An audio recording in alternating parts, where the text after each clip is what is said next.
الرحمن الرحیم. عرض سلام و ادب و احترام خدمت شما بینندگان عزیز و ارجمندی که از طریق سیمای مرکز آبادان بیننده یکی دیگر از دیدارهای هفته ششم سوپرلیگ بسکتبال ایران هستید بین دو تیم پالایش نفت آبادان و گلنور اصفهان، دو تیم قدرتمند سوپرلیگ فصل جاری بسکتبال ما که اینجا گلنور نخستین امتیازش رو توسط یار سابق پالایش نفت آبادان نوید خواجه زاده به دست میاره. خیلی سریع بریم سراغ نام ها. استارترهای حماد سامری در اون زمین بازی آرون داوودی، سعید داورپناه، محمد مهدی رحیمی، مجید رحیمی و محمد حسن‌زاده هستند. اینجا هم نفتی‌ها میتونستن نخستین امتیاز خودشون رو به دست بیارن که فعلا موفق نبودن در بازگشت. سعید داورپناه صاحب توپ از بالای قوس سعید در نفوذ داره روی پوینت. محمد حسن‌زاده صاحب توپ است، با دریبل خودش رو به منطقه رنگی میرسونه و زیر سبد بازی رو همین ابتدا در عدد 2 به تساوی میکشونن. اون طرف هم کورین داریوس هنری و محمد مهدی افخمی به همراه نوید خواجه زاده، ابراهیم بیگی، مارکو پتروویچ 5 استارتر حمید رضا شمس هستند در ترکیب گلنور. اینجا هم پرتاب هنری تبدیل به امتیاز نمیشه و در ریباند دفاع نفتی‌ها از روی کورنر با سعید داورپناه چراغ 3 امتیازی رو همین ابتدا روشن میکنه. مرد دوست داشتنی بسکتبال در آبادان کوین هنری بازیکن با کیفیت اصفهانی‌ها در فصل جاری و لیگ برتر بسکتبال به کمک کرده این تیم رو تا فعلا در جایگاه سوم قرار داشته باشه. گلنور اصفهان.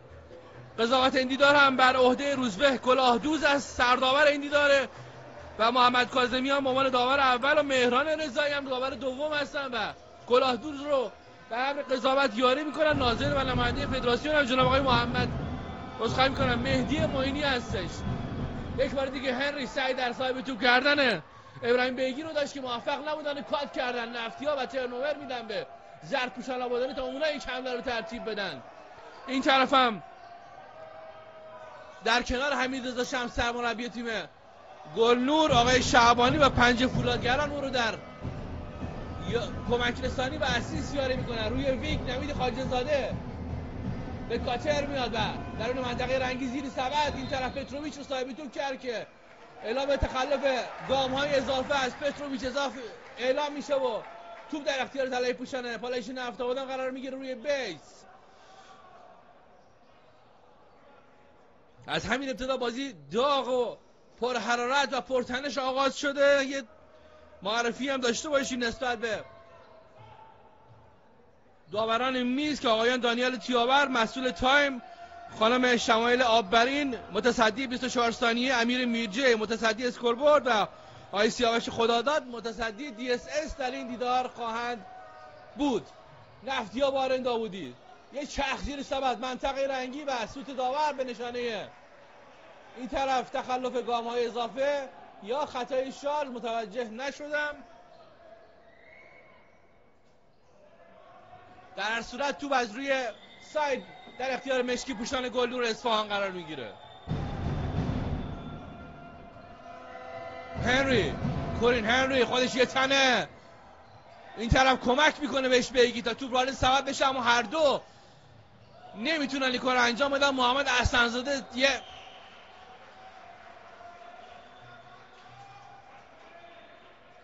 پیکورول زیبا با سعید داورپناه داشت که اقدام هر دو بازیکن منجر به امتیاز نشد و حالا از روی بیسلاین آرون داوودی برای پالایش نفت آبادان صاحب توپه. حامد حدادی هم نه روی نیمکت بلکه پشت نیمکت داره خودش رو آماده میکنه تا شاید به صلاح دیده حماد سامری به زمین بازی بیاد. 5-2 پالایش نفت آبادان روی تایم 7-15 تا پایان کوارتر اول پیش افتاده از میهمان خودش.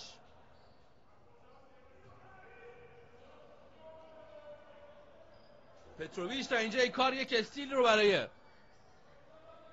تیمش رقم زده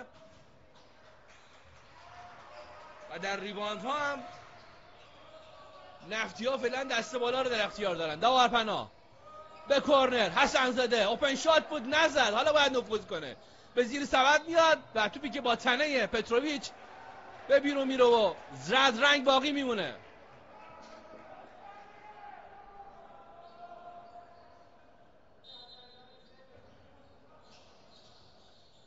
حالا نفتی‌ها از روی بیس آرن حسن‌زاده این بار دیگه تصمیم میگیره شوت کنه، اما روی 3 بر روی خطا میشه و 3 پرتاب میدن به پالایچ نفت آبادان. کوبل داوری این دیدار.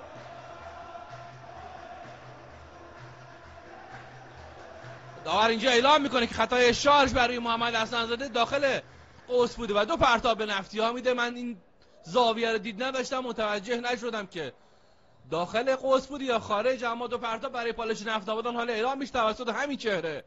محمد حسن‌زاده باید نواخته بشه بر روی حلقه و گل. ششمین امتیاز برای زردپوشان آبادانی در مقابل دیدگان هواداران پرشور این تیم.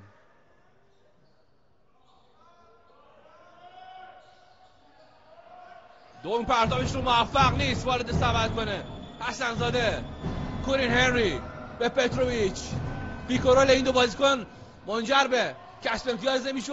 توپش کوتاه با برخورد به حلقه زیر حلقه مجید رحیمیان توپو جمع میکنه و حالا محمد مهدی رحیمی یک پیکورال زیبا از هر دو بازیکن میتونه از روی منطقه وینگ توپ رو شوت کنه. این کار رو انجام نمیده، نفوذ میکنه و اینجا با سوت داور به نشانه اعلام تخلف گام ها اضافه از مجید رحیمیان بازی متوقف میشه و از روی بیسلاین نوید خواجه زاده توپ رو برای گلنور به چرخش در میاره. کورین هنری آرام و با طمأنینه در مقابلش رأس نفت آبادان یعنی مجید رحیمیان قرار داره. مهدی افخمی، خود افخمی برای بیگی و بلاک بسیار زیبا از محمد مهدی رحیمی. یه واو بلند از نهاد تماشاگر اینجا بلند میشه. پس تک بلاک این بازی رو تا اینجا ای کار به نام محمد مهدی رحیمی به ثبت میرسونیم. اینجا هم هنری میخواست با کمک شیشه یک لیاپ رو تحمیل کنه به نفت آبادان که موفق نبود. حالا داور پناه به عقب روی پوینت رحیمی. حالا آرن میخوان جا باز کنن برای 3 سعید. داور پناه نفوذ به بالا زیر سبد. اینجا میتونن نفتی ثابت توپ بشن. بله و گل دورانه جست بگیره محمد حسن‌زاده که من بودم عدد 8 رو برای اسکوربورد به ثبت رسوندم. افخمی، کورین هنری، خود افخمی به عقب برمیگرده. بک استپ از افخمی به پتروویچ. بازی پستاپ از پتروویچ. برخش و گل. 4مین امتیاز گلور اینجا توسط پتروویچ به دست میاد.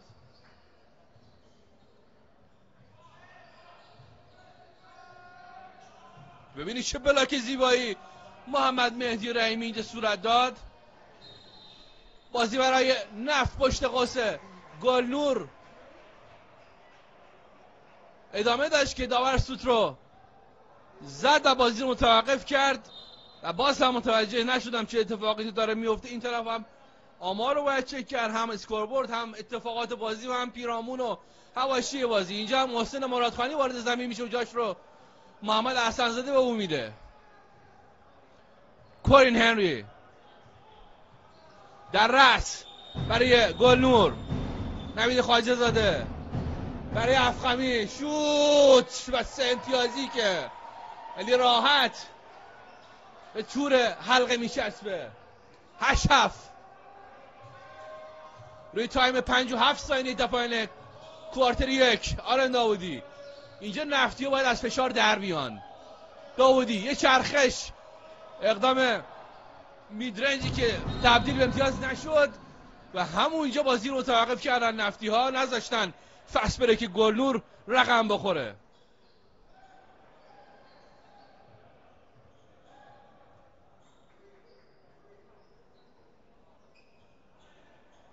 نوید خواجه زاده اینجا افخمی رو صاحب توپ کرد و 3 امتیازی زیبای مهدی افخمی که نشست.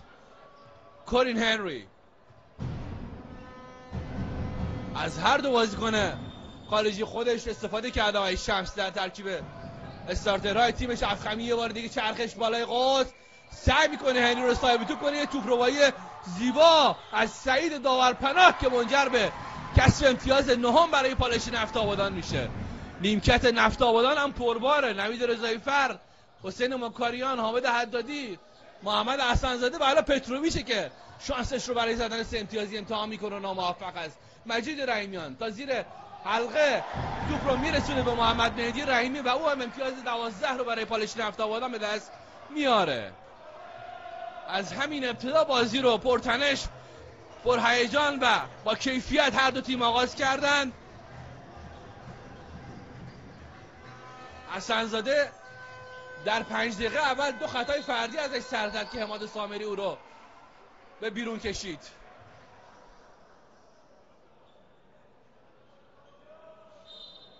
اینجا داور دو پرتاب روی این حرکت. به به، ببین اینجا داورپانا چه کاتی صورت داد از خودش و با سرعت خاصی که داره به زیر حلقه رسید و خیلی راحت بدون هیچ مزاحمی امتیاز آوری کرد و اینم چهره حماد سامری. در کنارش کیانوش شیرانی و امین خویشکار او رو یاری میدهند در امر مربیگری و آقای بهنام چاروسایی هم عهدهدار مدیریت تیم هست بر روی نیمکت. بخواستیم پرتاب هنری تبدیل به امتیاز میشه.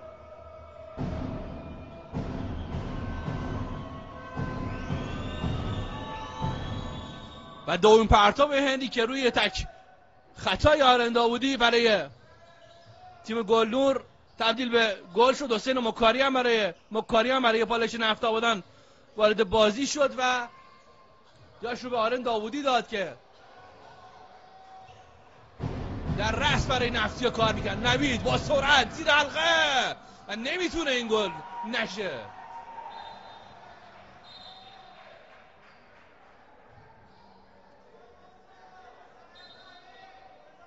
بازیکن با کیفیتی که فصل گذشته کمک کرد به نفت آبادان، نوید خواجه‌زاده امسال در ترکیب گلنور در بسکتبال ما داره خود نمایی میکنه. 12-11 روی تایم 3:40 تا پایان کوارتر اول و حسین مکاریانی که روی بیس توپ رو واگذار میکنه به مجید رحیمیان تا فضا باز بشه برای آغاز یک حمله. سعی در عبور از کمند هنری رو داره، یه چرخش و اسکرین رو اونجا محسن مرادخانی میذاره روی وینگ. توپی که محمد مهدی رحیمی میخواسته بزنه موفق نبود. هنری و نفوذی که منجر به فول گل برای گلنور میشه. 12-11 و حالا بازی رو 13-12 میده و یه پرتاب روش به عنوان اشانتیون و برای نخستین بار بازخواهی میکنم برای دومین بار هست در این بازی گلنور پیش میفته. امتیاز اول بازی رو گلنور در این دیدار گرفت. تک پرتابش رو هم ابراهیم بیگی وارد سبد کرد و امتیاز 14 رو برای گلنور اصفهان به دست آورد در مقابل 12 امتیازی که نفتی‌ها در خانه تا اینجای کار به دست آوردن. محسن مرادخانی اگر نمیتونیم بیرون روی کورنر حسین مکاریا مترصد رسیدن توپ بود. در هر صورت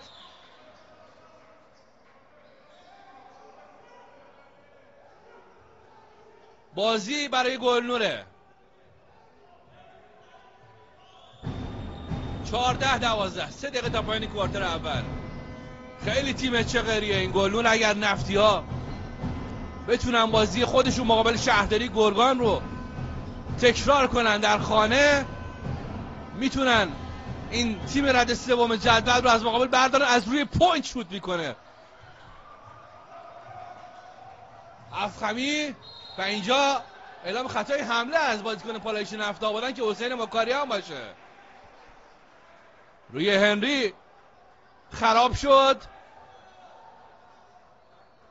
و بازی رو به مشکی پوشان اصفهانی داد. اینجوری با کتفش شارژ کرد رأس تیم گلنور رو. 2 دقیقه و 39 ثانیه تا پایان کوارتر اول. آرن داوودی، حسین مکاریان، محسن مرادخانی، مجید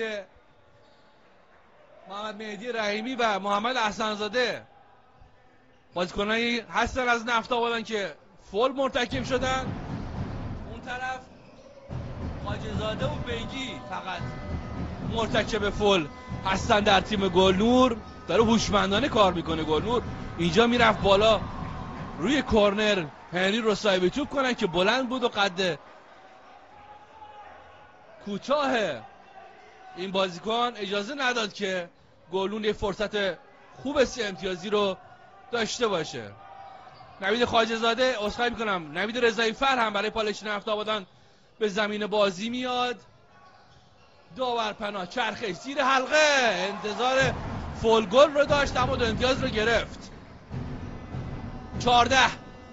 14 مساوی. خواجه زاده همون شماره 13 که در آبادان به تن داشت در گلنور هم به تن داره. کورین هنری یه لحظه تو بعد از جدا شد اما سریع جبران کرد اشتباه خودش رو، در زیر حلقه میرفت. ابراهیمی بیگی رو صاحب توپ کنه که با قامت مناسب خودش دستش به توپ نرسید.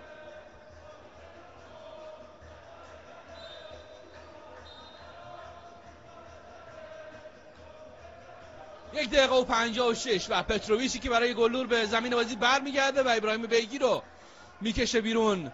حمید رضا شمس، داورپناه مرادخانی، محمد مهدی رحیمی، حسین مکاریا و حمید رضایی فر 5 مرد زردپوش حال حاضر میدان هستند در مقابل کورین هنری، افخمی، پتروویچ، فرهاد صبوری کاپیتان این تیم و نوید خواجه زاده. بازی پستاپ از محسن مرادخانی، پرس میکنن اون رو، برمیگردونه به بالا و حسین مکاریان نفت رو از تنگنایی که درونش گیر کرده بود خارج میکنه و حمید رضا شمس رو مجبور میکنه تایمات بگیره تا تیمش رو از این فشار خارج کنه. خطای تیمیه پالایشی نفت آبادان هم پر شده و اونا اگر در ادامه تا پایان کوارتر اول خطا کنن جریمش رو پرتاب خواهد بود. 14-17 پالایش، 1:37 تا پایان کوارتر اول و نیمکت گلنور که حمید رضا شمس میدونه بازی سختی رو در پیش داره، چرا که نفت آبادان هفته پیش در گرگان شهرداری رو از پای در آورد، اونم در اوورتایم، اونم در شرایطی که یک سفر چند مسیره رو به گرگان داشت تا بتونه از هفته پنجم خودش دست پر به آبادان برگرده. اونا هفته سختی رو کلا در پیش داشتن، پنجشنبه در آبادان بازی داشتن، شنبه آبادان رو ترک کردن به مقصد گرگان و دوشنبه هم مجددا گرگان رو به آبادان بازگشتن و تمرین خاصی نداشتن، فقط در حد ریکاوری پالایش نفت تونسته تیمش رو در شرایط مسابقه نگه داره و حماد سامری در 10 روز گذشته روزهای پرکاری رو با بازیکنانش به همراه داشته و سالن 17 شهریور که امروز هم مثل سایر بازی‌های تیم بسکتبال پالایش نفت آبادان مملو از حضور مشتاقان بسکتبال و علاقه‌مندان به تیم پالایش نفت آبادان هستش و شما عزیزان بیننده هم این دیدار رو به طور زنده و مستقیم از سیمای مرکز آبادان مشاهده می‌کنید. یکی از معدود شهرهایی است که به بسکتبال و ورزش اهمیت میده و بازی‌ها رو به صورت مستقیم برای علاقه‌مندان به ورزش پخش می‌کنه. سیمای مرکز آبادان. پتروویچ با تعامل نیمخیز به دنبال یار خود کورین هنری رو میبینه، او هم ایستاده نمیخواد گام بردار، از همونجا شوت میکنه و کوتاه گل شد. راهی به جز خروج نداشت این توپ، ولی اونجا چیز شبیه معجزه برای گلنور رخ داد و بازی در عدد 17 به تساوی میرسه. 1 دقیقه و 1 ثانیه تا پایان کوارتر اول زمان هست و پالایشی ها یک حمله رو ترتیب داده بودن تا اینکه داور سوت رو زد و بازی رو به گلنور داد. هنری رأس تیم گلنور اصفهان صاحب توپ، پرس از زردپوشان آبادانی، نوید رضایی فر، پیسکیری رو اونجا فرهاد صبوری میذاره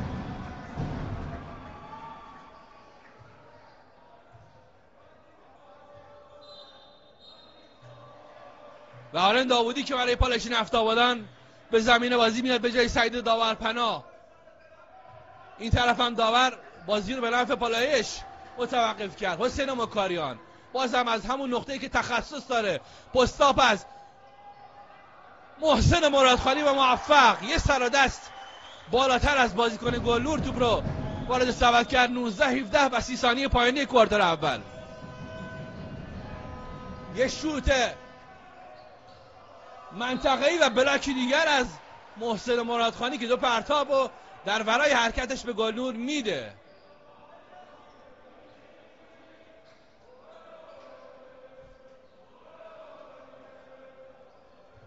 غیر ورزشی داور اعلام میکنه به سود مشکی پوشان گلنور. اینجا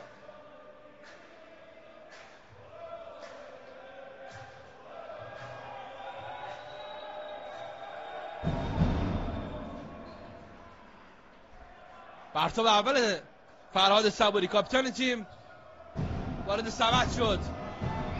همین چهره دومین پرتابش اما چنین سرنوشتی رو نداره و از حلقه خارج میشه و 19-18 فعلا پالایش در 16 ثانیه پایانی پیشتاز مسابقه است، اما شکننده. توپ از دستان محسن مرادخانی جدا شد، اما داور توپ رو از رنگ نگه داشت و در اختیار پالایش. اینجا هم صبوری زمین بازی رو ترک میکنه و جاش رو به ابراهیم بیگی میده. مجددا آرن داوودی از روی ساید میتونه فضای مناسبی رو برای محسن مرادخانی ایجاد کنه. محسن، نوید رضاییفر ترنومر رو دادن و نوید خواجه زاده بود که میتونست از این فست برک استفاده کنه و غیر ورزشی نوید رضاییفر منجر به این شد که داور صدای سوتش رو به نشانه دو پرتاب برای گلنور اصفهان در بیاره.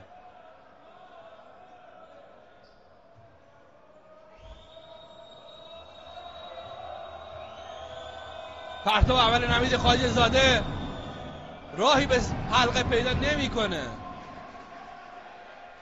و پرتاب دوم تملک هم برای گلنور خواهد بود در پس خطایی که نوید رضاییفر صورت داد. نمیتونه بازی رو به تساوی بکشونه و تملک برای گلنور اصفهان از زمین نفت آبادان. در 9 ثانیه پایانی یه دفاع، یه فست بریک میتونه پالایش رو با خیال راحت به استقبال کوارتر دوم ببره. کورین هنری، ابراهیم بیگی اسکیلی رو براش میذاره. نوید خواجه زاده، خود هنری، 3 ثانیه، 2 ثانیه و دفاع خوب نفتی ها و تمام. در نهایت دفاع خوب نفت میتونه اینجا کارساز باشه و 19-18 به استقبال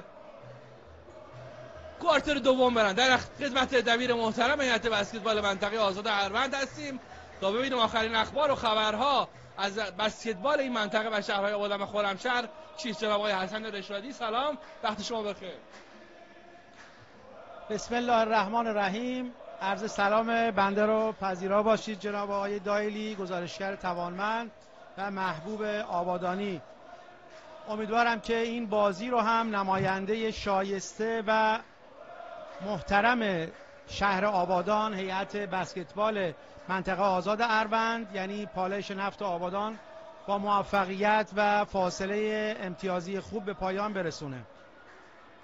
جا داره که در این فرصت مراتب تقدیر و تشکر خودم رو از هواداران عزیزی که الان و همیشه در هر بازی در هر مسابقه حاضر هستن در سالن و مایه دلگرمی و شور و نشاط در سالن و دلگرمی بازیکنان و کادر فنی تیم شهرمون هستن و در نهایت یار 12 در فوتبال میگن، در بسکتبال یار 6 یا به اصطلاحی یار 13 هست و خیلی موثر در کسب نتایج درخشان تیم پالایش نفت آبادان که سابقه قهرمانی و نایب قهرمانی های زیادی رو هم در لیگ برتر بسکتبال داره. عوامل زیادی هستند در این مجموعه که دست به دست هم میدن، تلاش میکنن که این دیدار تقدیم حضور شما بشه. عوامل زیادی از همکاران دلسوز ما در واحد سیار صدا و سیما مرکز آبادان، از جناب آقای عربزاده و بقیه همکاران و همینطور جناب آقای دایلی که گاهی من شاهد بودم که ایشون بیمار هم بوده ولی اومده و در خدمت بینندگان و شنوندگان عزیز بوده تا بتونن از آخرین نتایج این بازی ها مطلع باشن. انشالله در فرصتی دیگر من خدمتتون میرسم و انشالله اخبار خوب تیم رده های دیگه پالایش نفت رو هم به سمع و نظر شما انشالله خواهیم رسوند. کوارتر 2 هم شروع شده. ما هم مثل یک هوادار آرزوی موفقیت میکنیم. تو این لحظه هم پرتاب 3 امتیازی آقای نوید رضاییفر مثمر ثمر شد و فاصله امتیازی بیشتر شد. ما چند ثانیه‌ای هم نقش آقای دایلی رو ایفا کردیم. در خدمت هم آقای آرن داوودی اسکرین رو حسن‌زاده براش گذاشته. پیکرول حسن‌زاده و داوودی، نوید رضاییفر روی کورنر و 3 نه. توپی که میتونه تبدیل به 3 امتیازی هیجان انگیز باشه برمیگرده تا روی پوینت به آرن داوودی برسه. منطقه پوینت در اختیار رأس تیم بسکتبال بالش نفت آبادان حسن‌زاده. شوت 3 امتیازی حسن‌زاده، شوتر نفت آبادان اینجا امتیاز 25 رو برای زرپوشان آبادانی به دست میاره. هنری این طرف خواجه‌زاده از روی کورنر و پتروویچی که توپ برگشتی رو در شانس مجدد اتخاذ میکنه. هنری میخواست از اون بالا NBA وار توپ رو شوت کنه که نتونست. تبدیل به امتیاز کنه توپش رو. حدادی روی نقطه پنالتی منطقه رنگی زیر سبد حسن‌زاده بازو نشون میده به نیمکت. 27-21 7 دقیقه و 25 تا پایان نیمه اول و کوارتر دوم. فول گل برای بالایش نفت آبادان.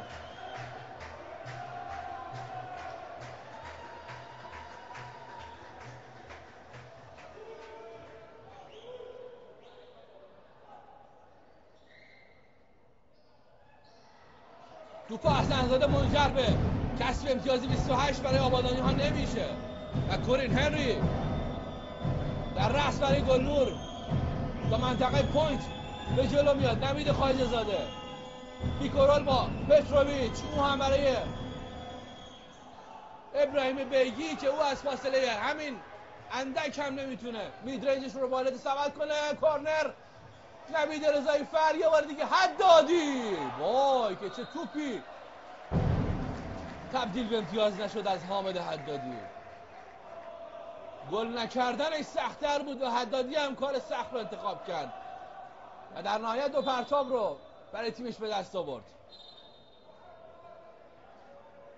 6:58 27-21 پالایش نفت آبادان. تلاش دوباره حدادی در زیر سبد هم منجر به گل نشد. اینجا تا روی حلقه رفت، روش نشد وارد سبد بشه توپ.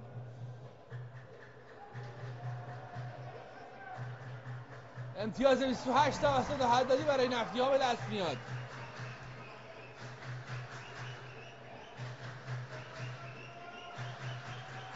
اسطوره بسکتبال ما در فصل جاری همچون فصل گذشته با پیراهن پالایش نفت آبادان در بسکتبال ما همچنان سرقامت بار داره فعالیت میکنه. افخمی، خود افخمی نفوذ میاد به بالا. نوید خواجه‌زاده رو در کورنر میبینه و اینجا فول اعتقاد به خطای غیر ورزشی داره آرن داوودی. اما در نهایت دانیال تحویلیان هست که یار تازه وارد گلنور بازی رو به پالایش میده.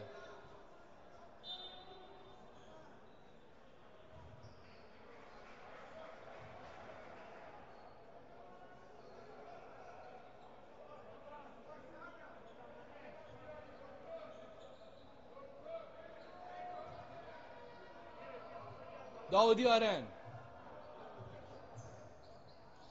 حدادی پشت به حلقه، حسین مکاریان کنارش حسن‌زاده رو داره. حدادی یه دسته توپ رو میگیره. بازی پستاپ از حدادی و در نهایت همون حرکتی رو که درش تخصص داره باهاش سودآوری میکنه برای پالایش نفت آبادان.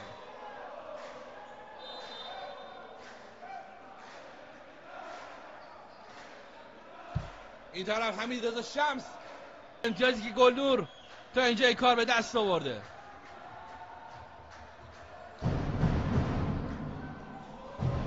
یک بار دیگه گلنور با تحویلیان، نوید خواجه‌زاده و پتروویچ یه پیکورول اونجا صورت میدن. چرخش خواجه‌زاده فیکی که اومد و فول گلی که گرفت.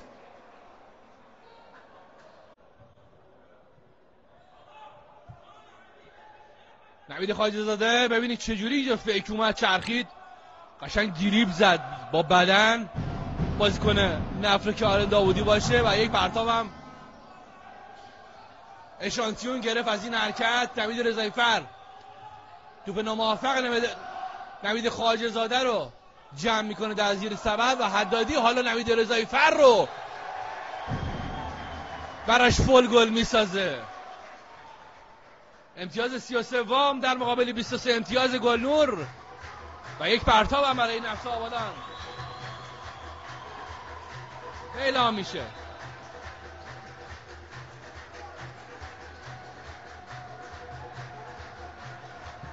ببینید نوید رضاییفر چجوری قدر توپ حامد حدادی رو دونست، یه توپ بیسبالی رو به نوید رضاییفر رسوند و نیمکت نفت آبادان که به وجد اومد از این حرکت. ملی پوش بسکتبال ما تک پرتاب خودش رو تبدیل به امتیاز کرد. 34-23.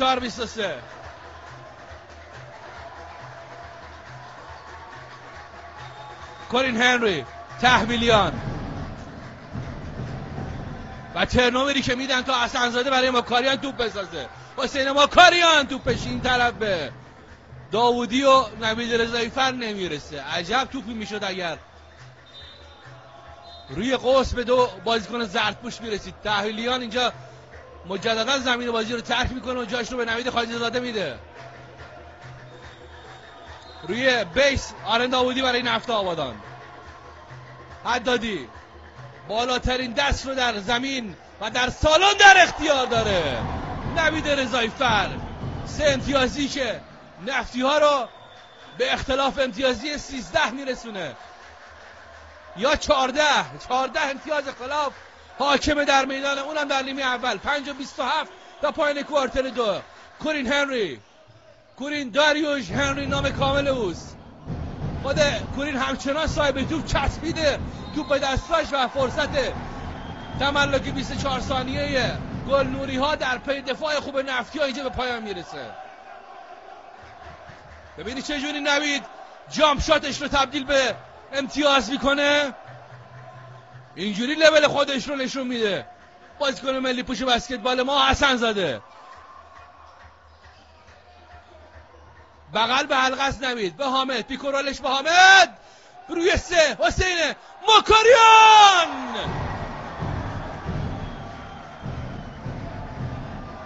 از ابتدای بازی اجازه استراحت به حنجره ما رو ندادن و تماشاگر رو هم نذاشتن روی سکو بنشینه. این بازی از ابتدای خودش روی آرامش ندید و بر مدار آتش داره حرکت میکنه. افخمی میدرنج کوتاه است و حدادی با همون دستای بلندش هم قد با حلقه است توپ رو دریافت کرده از زیر سبد و دریافتش منجر به یک فست بریک برای نفتی ها شد. آره روی 3 به پوینت اوپن شات شوت و توپی که گل نمیشه. یه بار دیگه داوودی و کورین هنری که نقش بولبورینگ رو اونجا بازی میکنه و آرن داوودی رو نقشه بر زمین کرد. بیسلاین برای پالایش نفت آبادانه. 4:20 40-23 برای پالایش. اختلاف 17 ایدئال ترین نتیجه ممکن برای نفتی هایی است که هفته گذشته شهرداری گرگان رو در خانه از پای در آوردن و این تماشاگری که سر از پا نمیشناسه. اختلاف سن رو در بین تماشاگران مشاهده کنید. پیر و جوان همه دوست دارن بسکتبال رو. حالا داوودی، آرن داوودی توپش از روی کورنر وارد سبد نشد و در ریباند دفاع از کورین هنری که او هم نمیتونه چنین اقدامی رو منجر به کسب 3 امتیاز کنه. افخمی هنری رو صاحب توپ کرد. خود هنری چسبناک دستانش و پتروویچی که نمیتونه و ترنوور میدن تا آرن داوودی در اون منطقه رنگی. فیک 42-23 با دستان محمد حسن‌زاده میشینه در 3 و 42 ثانیه تا پایان نیمه اول. یه بار دیگه افخمی تلاش گلنوری ها عبثه، اونا نمیتونن به حلقه نفتی ها نزدیک بشن حتی با حضور حدادی. در زیر حلقه حسین مکاریم و باز هم آرن داوودی. فست نوید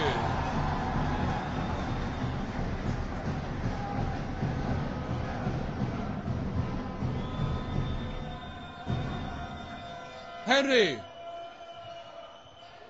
عصبی شدن بازیکنان گلور. مشخصه که بار روانی این نتیجه بر روی دوشوی اونا سنگینی میکنه. حسین مکاریم و باز هم آرن. یکی آرن رو بگیره، میخواد سه بزنه. انقدر فراوونی ایجاد شده در این بازی که دیگه اشباع شدن بازیکن نفت آبادان. از هر جا میرسن شوت میکنن.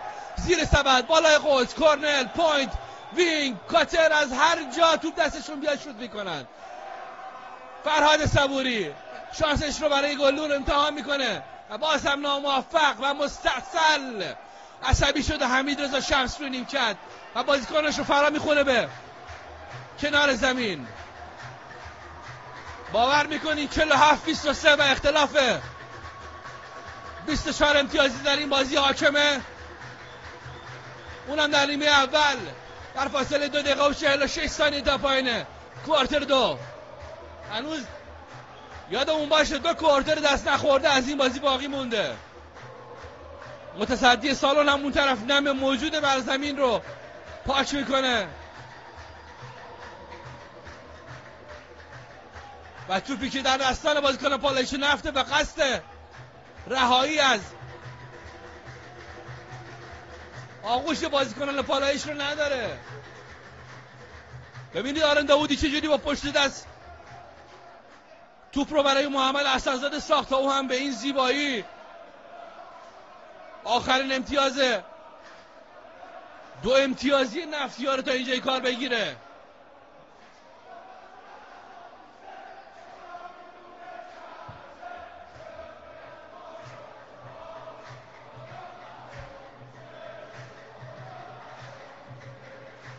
تماشاگران مشتاق و دوستدار و خوشحاله تیم پالایش نفت آبادان که خیلی امید دارن امسال برای دومین بار تیمشون جام رو بالای سر ببره.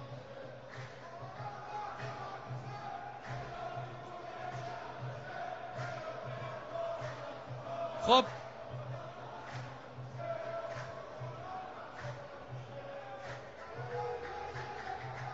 فول فنی هم داور به تیم گلنور داده و جریمش هم تک پرتاب بود که نوید رضایی فر امتیاز 48 رو برای نفتی‌ها به دست آورده. حالا باید از روی بیس زمین خودشون بازی رو به گردش در بیارن با آرن داوودی. اینجا هنری یه لحظه دخالت کرد و موفق هم بود. زیر سبد در نهایت میتونن امتیاز بگیرن. بله، با کمک حلقه و شیشه علی مالکی به داد تیمش میرسه تا پس از مدت‌ها سکون برای تیمش امتیاز آور باشه. امتیاز 25 برای گلنور اصفهان. استان اصفهان و شهر اصفهان در فصل جاری با 2 نماینده در لیگ بسکتبال ما حضور داره. ذوباهن هم دیگر نماینده شهر اصفهان است. پر افتخارترین تیم بسکتبال ما ذوباهن اصفهان که اگر فرصتی باشه به سایر بازی ها هم اشاره خواهم کرد.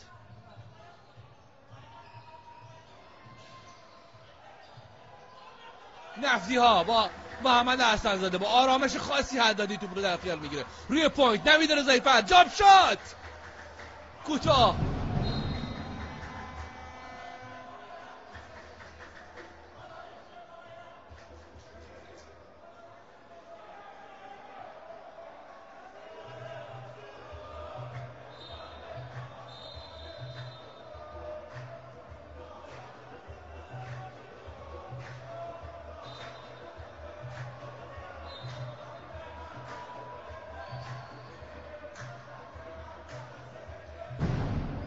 همچنان بازی متوقف هست و تعویض‌هایی هم در ترکیب پالایش داره صورت میگیره. داورپناه مجید رحیمیان به جای مکاریان داوودی به زمین بازی میان.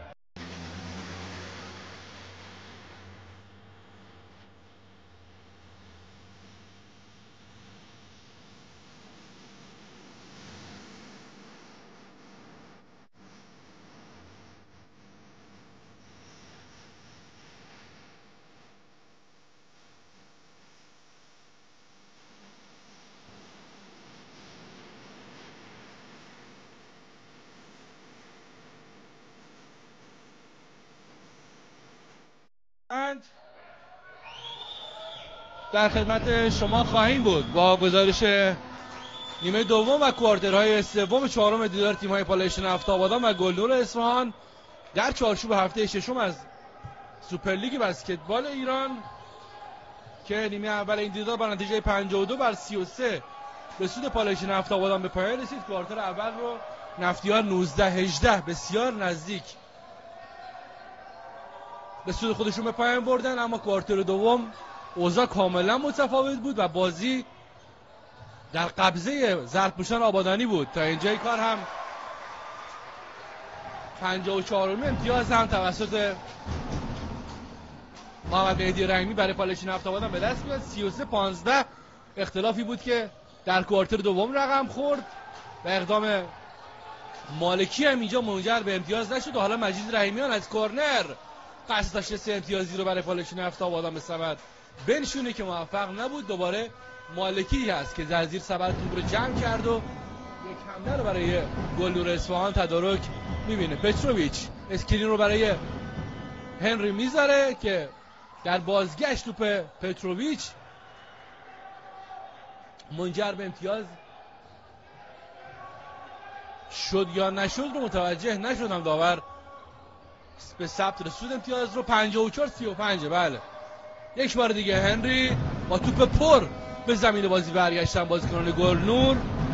امیرحسین مجیری اینجا یه دانک زیبا رو ابراهیم بیگی برای تیمش به ثمر میرسونه، روی بخش بود و نیمکت تیمش رو از جا کند. نفتی ها اگر بخوان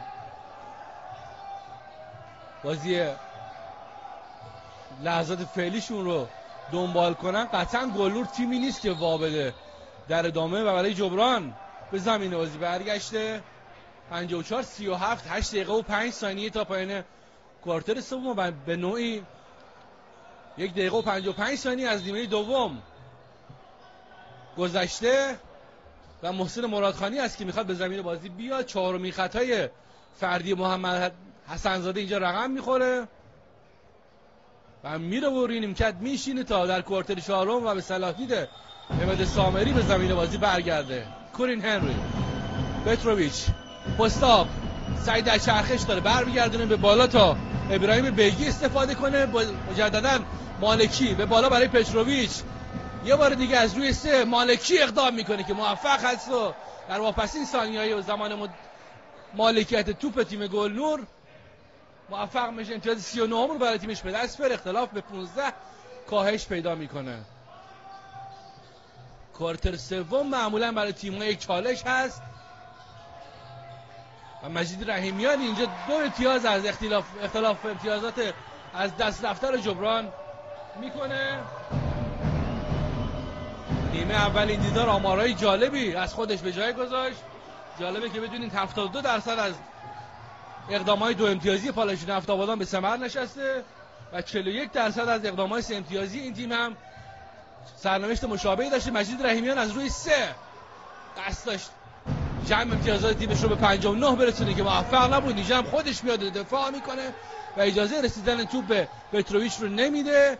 یه لحظه هم اسکوربورد رو مشاهده کردین. همکارانم تشکر میکنم که مدام اسکوربورد رو به ما میدن و از وضعیت تابلو ما رو با خبر میکنن و صحنه‌های متناسب با نیاز بیننده رو هم تقدیم حضور شما کردن دوستان و همکارانم در واحد سیار سیمای مرکز آبادان به کارگردانی دوست خوبم پوریا دادگر و تهیه کنندگی علی عربزاده. اینجا بود که یه فول گل رو آرن داوودی برای پالایش نفت آبادان به دست آورد و تک پرتابش رو هم موفق به کسب امتیاز میشه. رأس تیم بسکتبال پالایش نفت آبادان کورین هنری خیلی دوندگی کرده برای گلنور که اینجا اقدام امیرحسین مجیری منجر به امتیاز نمیشه. لیاپش سعید داورپناه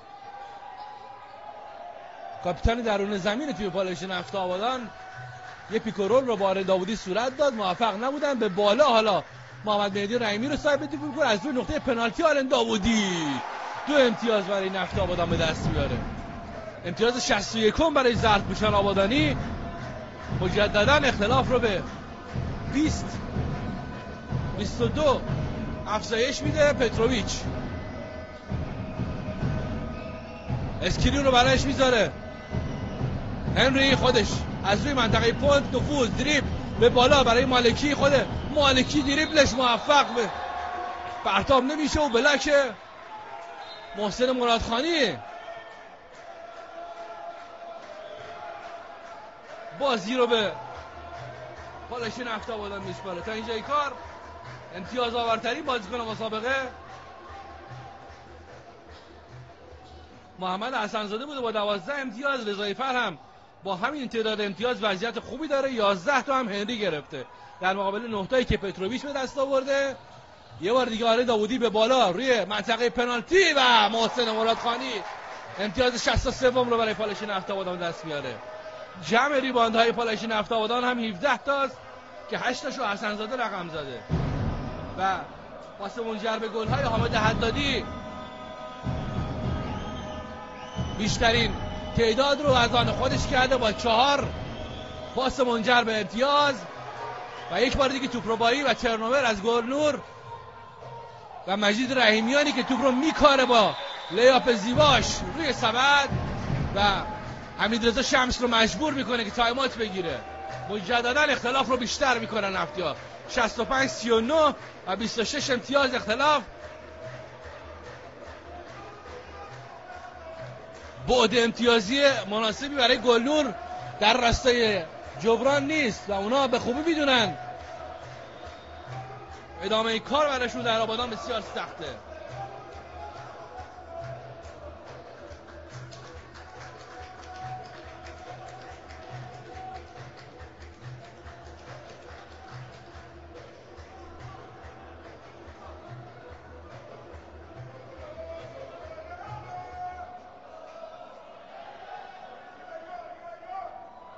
تمامی آمارهای بازی در چنگال بازیکنان پالایش نفته.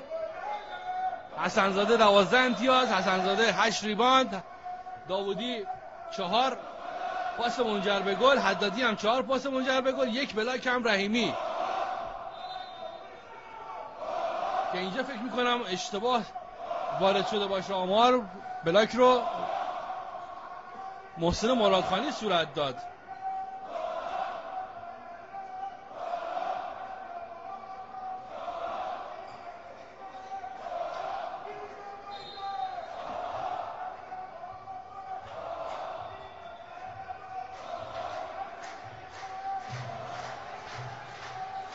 سه استیل رو هم حسن‌زاده رقم زده و تک استیل تیم گلنور رو هم خواجه‌زاده به دست آورده. یه بار دیگه گلنور بالای قوس 3 امتیازی پالایش نفت آبادان. مهدی افخمی و 3 امتیازی که در پایان مدت تملک توپ نوید خواجه‌زاده برای گلنور به ثمر میرسونه. همین چهره خبری ازش نبود در پایان نیمه اول، حالا مجددا اومده و به تیمش کمک کنه. سفوله است نوید خواجه‌زاده، باید مراقب باشه که دست سرمربی تیمش رو خالی‌تر از چیزی که هست نکنه. مجید رحیمیان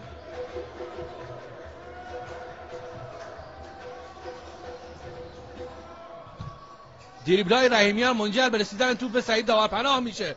زیر سبد توپ به محسن مرادخانی نمیرسه. ترنوور نفی‌ها منجر به فست بریک از نوید خواجه‌زاده میشه که او هم ناموفق است. توپ تند و سریع نفتی‌ها اینجا توسط هنری به این شکل به تملک گلنوری ها در میاد. 1-3 و توپی که ایربال میشه و برای گلنور به بیرون میره. روی بیس برای مشکی پوشان اصفهانی باید به زمین بازی برگرده. 65-39 4 دقیقه و 34 تا پایان کوارتر 3 برای پالایش نفت آبادان. ادامه بدیم کار رو.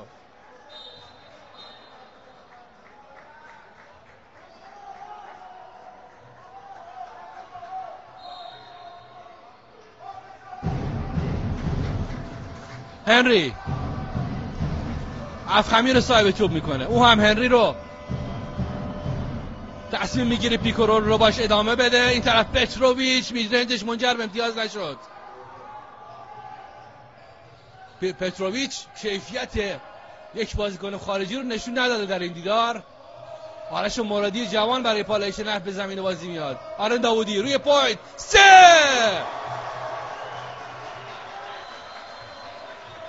نگاه معنادارش به نیمکت و امتیاز 68 برای نفت آبادان.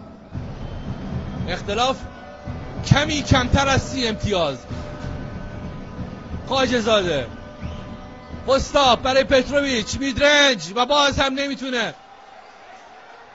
منعطف کنه تمرکزش رو بر روی حلقه نفت آبادان و همچنان پالایشی که داره یکی از بهترین بازی‌های فصل جاری رو به نمایش میگذاره. کم کم اون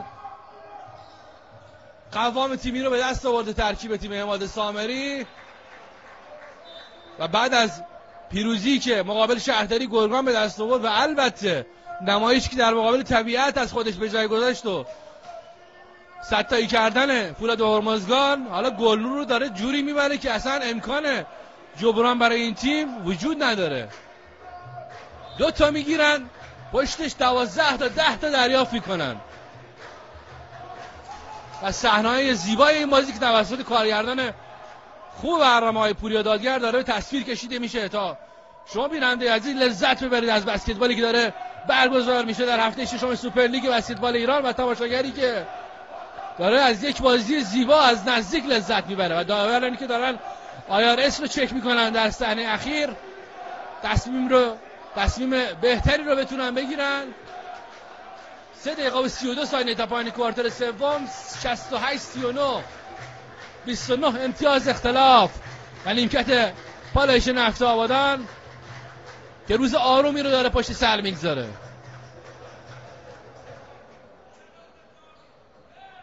یه لحظه محسن داوری سرپرست اسبق همین تیم بسکتبال پالایش نفت آبادان رو هم در تصویر دیدیم که در جمع تماشاگران حضور داره. یکی از پایه‌گذاران این تیم بوده محسن داوری که سالهاست او رو دیگه روی نیمکت تیم پالایش نمیبینیم. مالکی از گلنور، مصطفی عبدالوند، هنری روی کورنر، خواجه زاده. مشخصه که تمرکز ندارن بازیکنان گلنور. به هر حال این اختلاف امتیازی بازی رو برای اونها احساسی دنبال خواهد کرد. هنری او هم نمیتونه از اون فاصله امتیاز آوری کنه برای تیمش. تنها 4 فوله میدان حسن زاده است که الان روی نیمکت داره استراحت میکنه. بیس با مجید رحیمیانه.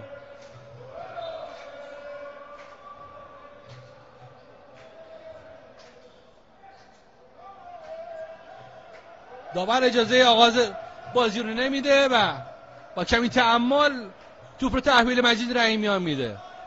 هفته نخست سوپرلیگ بسکتبال بانوان هم فردا آغاز خواهد شد و تیم پالایش نفت آبادان در هیته بانوانش در نخستین گام در تهران به مسافه پاس خواهد رفت.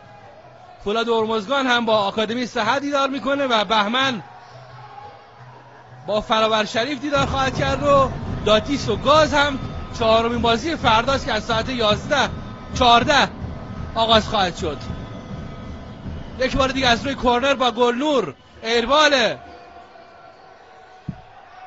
مصطفی عبدالوند و توپ بلندی که با آرش مرادی میرسه او هم آروم میکنه بازی رو. روی 3 مجید رحیمیان توپ رو در اختیار داره و پرس کرده او رو. مهدی آقاجانی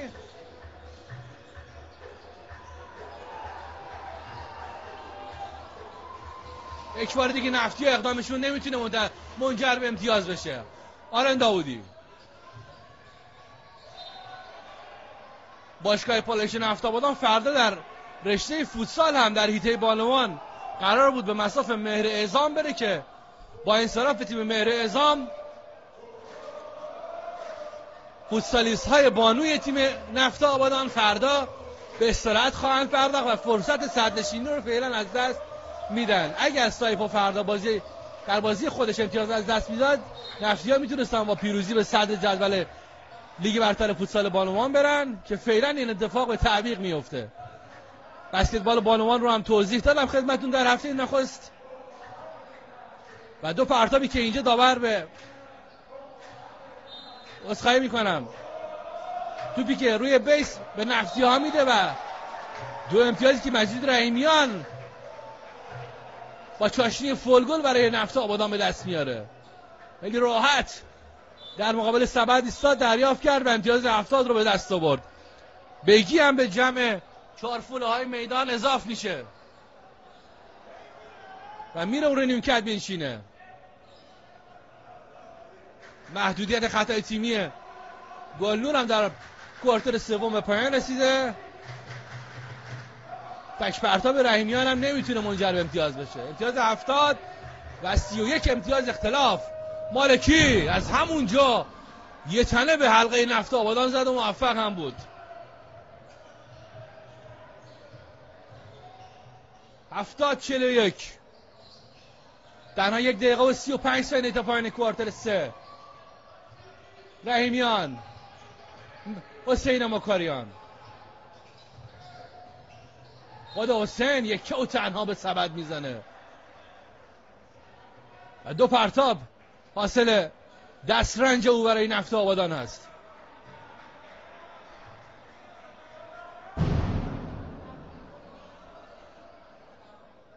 ببینید چجوری اینجا مجید رحیمیان رو صاحب توپ کرد. هیچ کس هم نه حواسش بود، اصلا تمایل به دفاع داشت در تیم گلنور.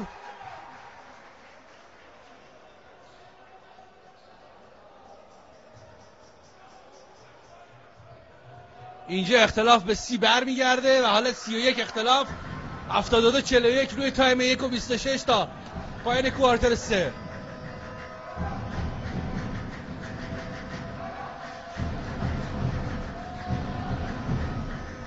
یه بار دیگه مالکی به پتروویچ، به نوید خواجه زاده، روی دستش محسن مرادخانی میاد بلاک کنه اما موفق نیست و فول گل میده.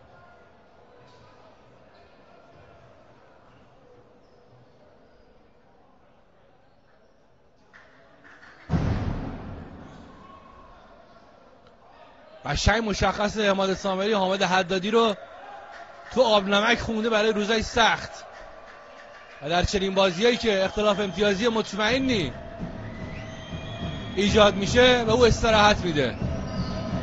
در گرگان 3 امتیازی او بود که نفت آبادان رو سربلند از اوورتایم خارج کرد.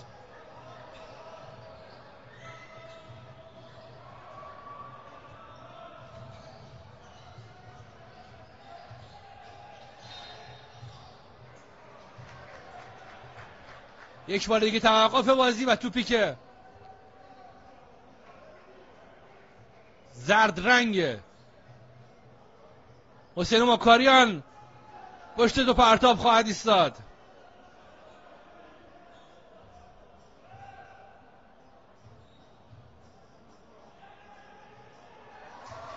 امتیاز 73 برای پالایش نفت آبادان در 58 ثانیه پایانی کوارتر سوم. 74-44 و همچنان اختلاف 30. یه بار دیگه نوید خواجه زاده، فضا بهش بدن نمیگذر از این صحنه ها. حسین مکاریان، 1 سال با بازی‌های او همراه بودم در آبادان و میدونم چه بازیکن چقدر و فرضیه این بازیکن و مکاریان همون نقش رو داره برای نفتی‌ها در فصل جاری داره به جا میاره. مکاریان نقشی که نوید خواجه زاده سال گذشته در ترکیب این تیم داشت و با همون شماره 13. یک بار دیگه گلنور با مالکی، چرخش، نفوذ در این منطقه رنگی، کرنر داخل قوس و محمد مهدی رحیمی جمع کرد توپ رو. یک بار دیگه مجید رحیمی هم برای پالایش نفت آبادان.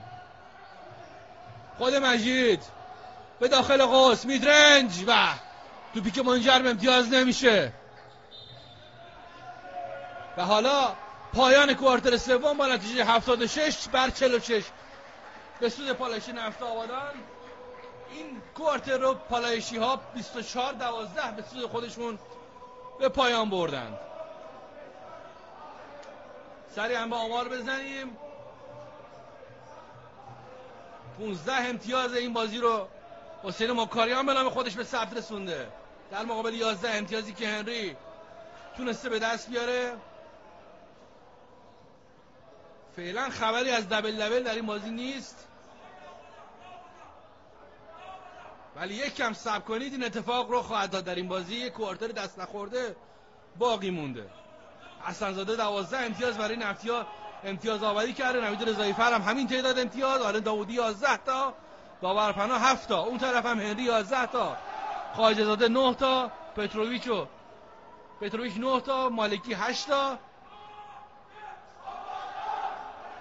داوودی 5 پاس منجر به گل رو هم داشته و تک پلاک بازی هم متعلق به رحیمی است.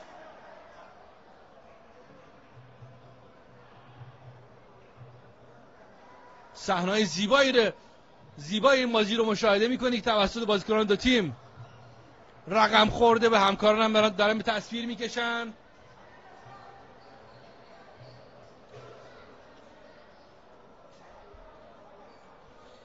و 35 ثانیه تا آغاز کوارتر چهارم و پایانی این دیدار. نفتیا با مکاریان، نوید رضایی‌فر، رحیمی، مرادخانی و آرش مرادی قصد دارن کوارتر رو استارت بزنن. حامد حدادی هم خندان در کنار زمین ایستاده و یارانش رو همراهی میکنه. در مقابل نیمکت گلنور این آرامش رو نداره و کاملا نگران و مضطرب داره کار رو دنبال میکنه. در جدول رده‌بندی مسابقات طبیعت با 10 امتیاز صدرنشینه، کاله با 9 امتیاز و گلنور با 8 امتیاز در جایگاه سوم ایستاده بود تا پیش از این بازی که حالا پالش نفت آبادان با این پیروزی که به دست بیاره 10 امتیازی میشه و گلنور رو پشت سر میگذاره. ببینیم سایر بازی‌ها چه اتفاقی اونجا رقم خواهد خورد. شهرداری هم که فعلا 73-63 فعلا که نه، بازیش مقابل پایشپارچ 73-62 به پایان رسید و اونم به امتیاز دهم رسید. در سایر دیدارها هم 75-75 در کوارتر 4 فولاد و زباهن کار رو دنبال میکنن. اون بازی تنگاتنگ داره پیش میره و کوارتر 4 آسمان ولایت و پترونوین هم 40-43 به سود آسمان ولایت داره دنبال میشه. در آغاز کوارتر چهارم مثل این بازی 70-95 هم که گلنور بازی قبلیش رو برده بود، اما داستان در این بازی برای این تیم کاملا معکوس داره دنبال میشه. طبیعت هم 79-73 در 4 دقیقه پایانی کوارتر چهارم محگل رو تونسته شکست بده. اون بازی هم داره نزدیک دنبال میشه و خطرناک برای طبیعت. به بازی برگردیم، جایی که قراره کوارتر چهارم سوت آغازش به صدا در بیاد.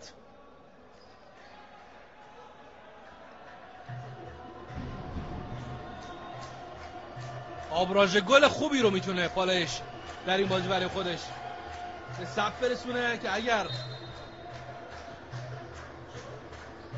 کار به آبراژ رسید بتونه حرف برای گفتن داشته باشه تیم حماد سامری. و حالا در کوارتر چهارم دو تیم کار رو آغاز میکنن با نوید رضایی‌فر به بالا برای حسین مکاریان، روی کورنر آرش مرادی.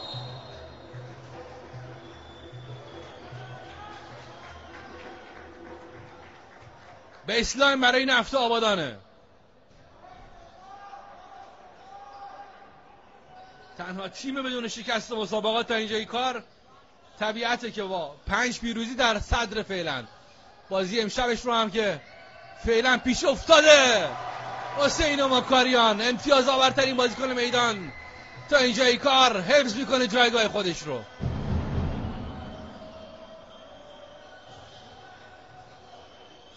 تفاضل نفتی‌ها با این پیروزی فکر میکنم اگر همینجوری باقی بمونه تو همین رنج و لول پیش بره از عدد 40 عبور کنه. حسین مکاریان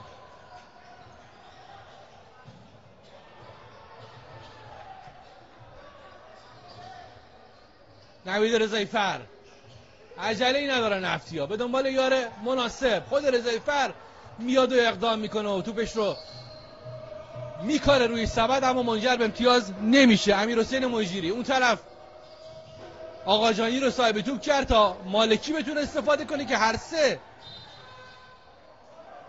اقدامشون عوض میمونه. چهره آقای مهران رضایی رو میبینید، داور دوم این دیدار، و آقاجانی که باید از روی سایت در زمین نفت آبادان توپ رو برای تیمش به جریان در بیاره. هنری میخواد برگرده به زمین بازی و کار رسم رو در پیش بگیره از تیمش، در واقع عهدهدار بشه وظایف گارد رسم رو برای مشکی پوشان گلنور. هوا در آبادان تاریک شده و این بازی همچنان پر فروغ برای نفت آبادان. اقدام میدرنج مالکی هم اینجا باز هم منجر به امتیاز نشد. نوید رضایی فر، 4 بازیکن حالا همگی با هم وارد زمین گلدون میشن از نفت آبادان. حسین مکاریان برای نوید، تیسکرین رو برایش محسن مرادخانی میذاره. آرش مرادی یه لحظه اوپن شات شد، اقدام نکرد، اینجا برای لیاپ نفوذ کرد و ناموفق بود. حالا هنری اقدام یا پاس، در نهایت توپش به سبد نمیرسه و رحیمی دفاعش میکنه. آرش مرادی و مصطفی عبدالوند او رو بلاک کرد.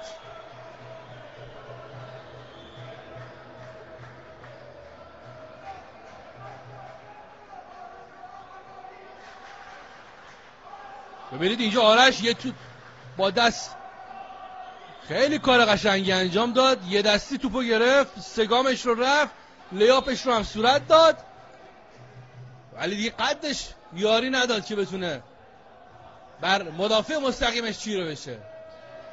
نوید خواجه زاده، عبدالوند، هنری، خود عبدالوند روی کورنر و باز هم ناموفق. 81-46، 8 دقیقه تا پایان بازی.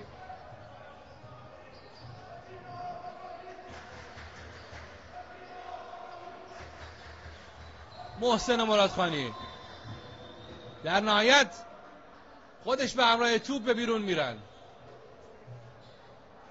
محمد سیدی رو حماد سامری به زمین بازی میفرسته به جای آرش مولادی، یه جوون رو با جوون دیگه عوض میکنه.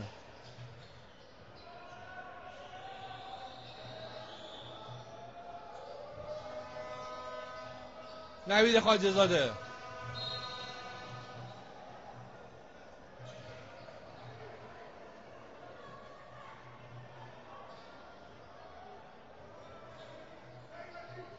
اعلام خطای غیر ورزشی میکنه اونجا داور به سود گلنور اصفهان که هنری عهدهدار پرتابی توپ خواهد بود.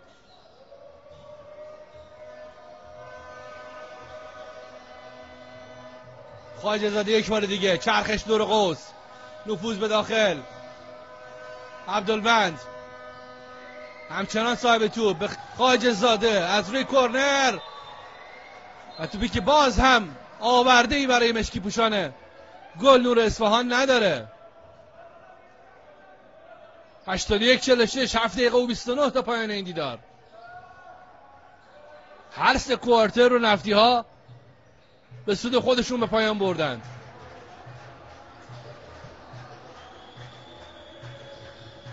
نوید رضایی فر درون منطقه رنگی، میدرنج و 2 امتیازی که باز هم اختلاف رو افزایش میده. داره به 40 نزدیک میشه اختلاف که اینجا مالکی اجازه نمیده نزدیکتر بشه.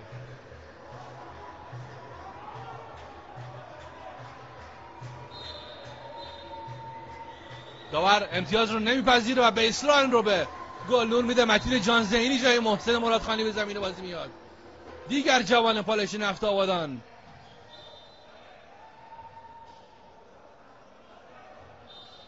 پرورش یافته از خطه آبادان. مجیری برای پتروویچ، خواجه زاده بالای قوس خیمه زدن گلنوری ها با مالکی، یه بار دیگه پتروویچ، نوید خواجه زاده، رضایی فر دعوت میکنه تیمش رو به آرامش. میتونن در این حمله تعداد امتیازاتشون رو ارتقا بدن یا نه که اینطور این اتفاق نمیفته و خواجه زاده در زیر حلقه توپ رو جمع کرد. هنری یه لحظه اومدن درگیر بشن مکاریان و هنری که سریعا هم بازیکنان هم کوبل داوری دخالت میکنن و اجازه ادامه تنش لفظی رو نمیدن اون در اون صحنه.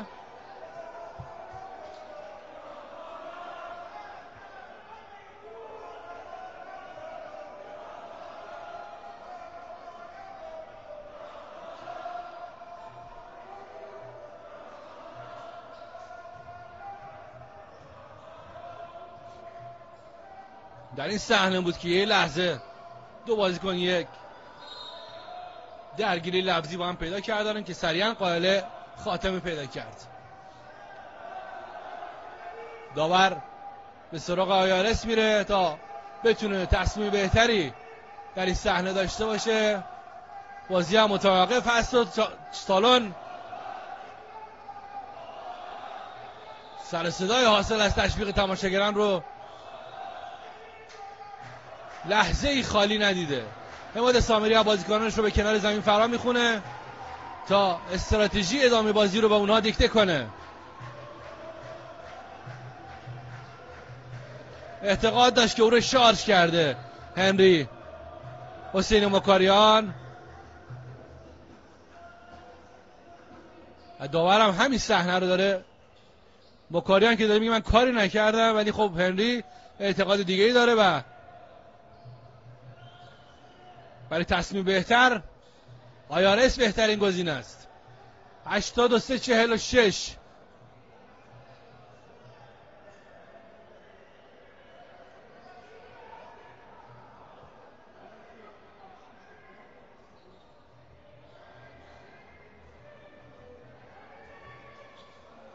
37 امتیاز اختلاف در کوارتر چهارم. جبرانش کار آسونی نیست که گلنور به دنبال اونه. به هر حال داوران بعد از چک کردن آیارس به زمین بازی برمیگردن تا کار رو از سر بگیرن. با توپی که در اختیار گلنور قرار میگیره، یک غیر ورزشی، دو پرتاب برای گلنور اصفهان اینجا اعلام میشه و تملک توپ هم برای مشکی پوشان اصفهانی خواهد بود قطعاً. هنری احساس ناراحتی میکنه از ناحیه شانه و جاش رو به آقا جانی میده موقتا تا ببینیم مشکلی برایش پیش اومده یا نه. 6 دقیقه و 41 ثانیه هم تا پایان این دیدار زمان باقی مونده.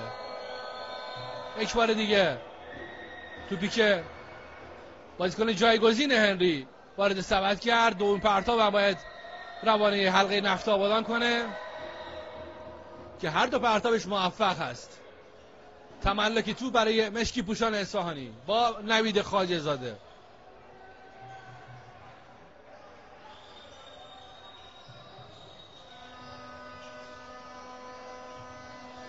خود نوید مالکی چرخشش دور قوس به داخل میاد تا مجیری اینجا یک امتیازی رو برای گلنور اصفهان به دست بیاره.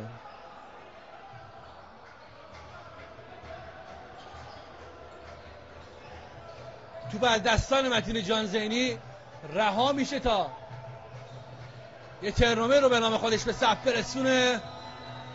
چرخش پتروویچ از همون ناحیه هم منجر به امتیاز نمیشه و حالا متین جانزینی میاد کار خودش رو جبران میکنه و با ثبت یک ریباند دفاع توپ رو به سیدی میرسونه که اون نمیتونه امتیاز آور باشه برای نفت آبادان.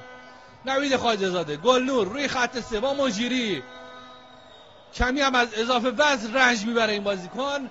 متین جانزینی دریبلش در مقابله آقا جانی، سیدی،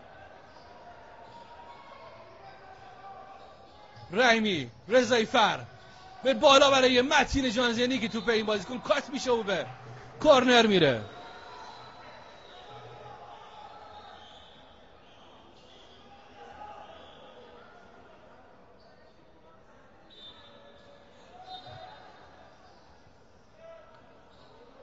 بیسلاین گلنور برای پالایشی نفت آبادانه. در این صحنه نوید رضاییفر عهده داره ترسیم نقشه راه برای این حمله نفت آبادان خواهد بود. خود نوید روی 3 از کرنر خیلی راحت با خونسردی خاص خودش امتیازه. 86 رو برای نفت آبادان به دست بیاره. این طرف هم گلنور صاحب یک پرتاب 3 امتیازی میشه که نمیتونه استفاده کنه از این پرتاب. فکر میکنم دانیال تحویلیان بود، اما به اسلاین رو در اختیار میگیرن. محمد مهدی رحیمی